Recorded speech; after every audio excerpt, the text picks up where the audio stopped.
About 60 metres from our company's position, the course of the Volga River had created a slough at a bend in the river channel. The Germans occupied one side of this little slough, and we the other. Here our lines were within spitting distance of each other. It probably would have been more expedient if one side or the other had yielded and withdrawn from this narrow projection of water. But neither our command nor the enemy's showed any desire to blink first. However, by some unspoken agreement among the men, the opposing sides here didn't bother each other. When they informed me of my assignment as the new commander of this nasty sector of the front line, I didn't celebrate. It meant I would have to leave my company, to which I had become accustomed, and the friendships I had formed with the men in it. But an order is an order. On the 30th of December, we warmly said our farewells, and I shook hands with each man. I had learned about my new assignment that morning. That afternoon, I received the most valuable gift a man can get at the front, and a New Year's gift at that. It was a letter from Mamma. She had sent it from Kishtim on the 10th of December, probably with the hope that I would receive it by New Year's. Her wish was fulfilled, and now I was reading the letter over and over again. My dear son, what a fine fellow you are for not forgetting about us. Each one of your letters is a holiday for us. In the morning, I catch sight of Shura, our mail carrier, through the window. A good, kind woman. She walks up with her large mail pouch, which hides so much inside it, both joy and just as much grief. She pulls a familiar triangular-shaped letter out of her pouch, and we sit at the table. I fill a bowl of soup for her. I put on my glasses and read your letter in a loud voice. Shura is somewhat deaf. She listens, eats her soup, and cries. Her husband is at the front. She has received nothing from him since 1941. In the evening, I read your letter to your father over the telephone. He spends weeks at his office without coming home. The industrial complex is growing. Soon its output, and you know what it is, will be going to its destination. Forgive me for passing along some sad news. You get enough of that there. My sister Fanechka has passed away. We cut off a few locks of her lovely curls as a keepsake. We buried Fanechka in Kishtim. I congratulate you on the approaching new year. May it be happy and victorious for us all. Take care of yourself, my dear son, but understand me correctly. I am not asking you to duck the demands of the army. But remember, you have a weak throat. Don't smoke in the cold. Try not to drink any cold water. In your childhood, you were often sick with angina. Take more steam baths. God forbid that anything leads you down the wrong path. I remember the year 1921. I was serving then in the Red Army's 12th Army. It was advancing on Warsaw, but suddenly in Novograd-Volinsk I fell ill with typhus, and they left me in a local hospital to die. There were good people there. They nursed me back to health and found some work for me. At the time, we all lived according to the proletarian principle. Whoever doesn't work, doesn't eat. In that quaint and green little city, I met your future papa. I was only 17 then. I had still not completely gotten over my illness, but ever since my childhood I had loved the theatre and took part in local productions. At the City Club, we put on some revolutionary play. I don't remember its name. Your future papa came to the show and, like everybody else, loudly applauded our performance. We became acquainted that evening. We began to meet and fell in love with each other. What your father found so special in me, I don't know. I was still weak, frail, and my hair hadn't grown back in yet. He's a romantic, just like you. We got married. Time passed, and you appeared. Novograd-Volinsk. There we first met, and there you were born. Isn't that fate? Fate is a blue bird, which brought all three of us happiness. I believe that this bird will protect you now. Yesterday evening I bumped into the director of the plant, where you started work as a lathe operator. He asked to pass along his regards to you. With every passing day they are increasing their production. Natasha often spends time with us. She has a new son. She calls him Andrei, in honour of his father. She painted your portrait from your last photograph as a civilian. I've hung it in the dining hall and never get tired of looking at you. Natasha told me how her pilot husband was killed in the first days of the war.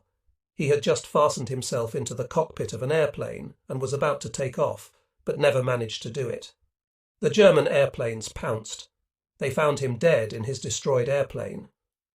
I kiss you, my dear son, your mother. Close to evening on the 30th of December, I took over my new company. It had 36 men and 2 officers. I first got acquainted with the officers. One of them, Lieutenant Gorbanov, had temporarily been the acting commander of the company. The second, Junior Lieutenant Wehrmacht, commanded a platoon. I already knew that Gorbanov had survived a stretch in the penal battalion, had been wounded and then restored to his former rank. That meant he had fully atoned for his guilt, but what his transgression was, I didn't know. He made a good impression on me. He was a strong guy of short stature. Wehrmacht was out of a completely different mould. He was very young, not even 19. He had recently graduated from the Omsk Combat Infantry Specialist School, and from there went directly to the front. It was clear that he had not yet been under fire. He was somewhat frail, and it seemed to me he did not have a very stable personality. He still didn't feel fully in command, and he didn't understand people well. He couldn't tell me very much about his men.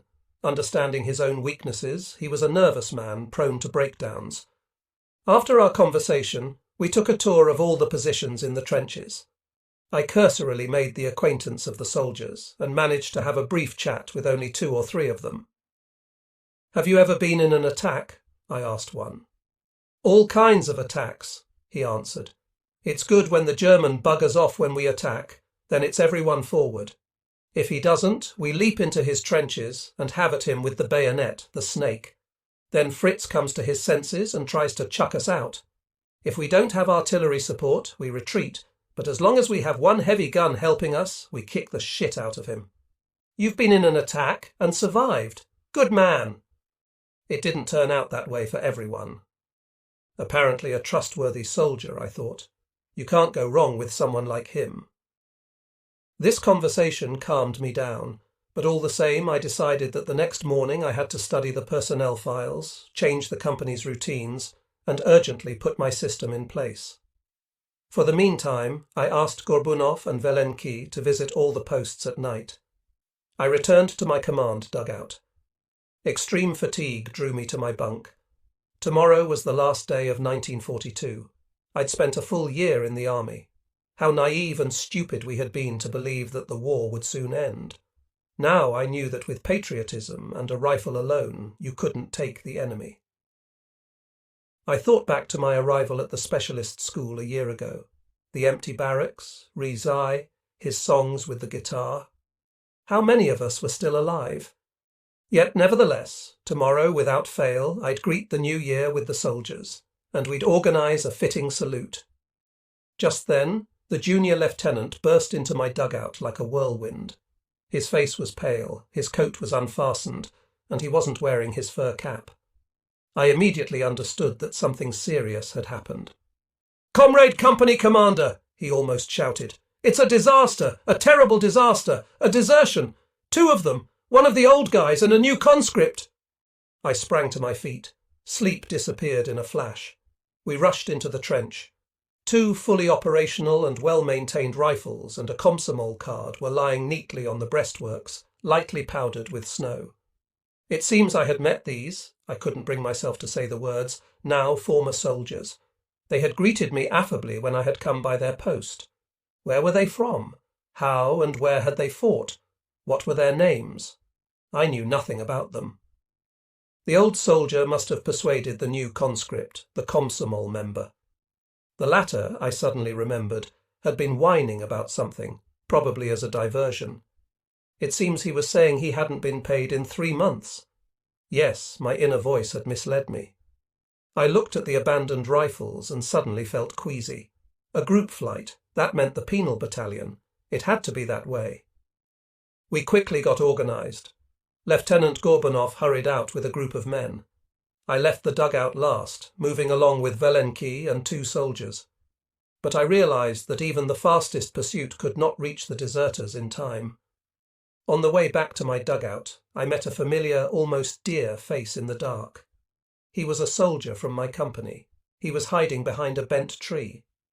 I greeted him warmly, but he took off at once. I stopped and stared after him.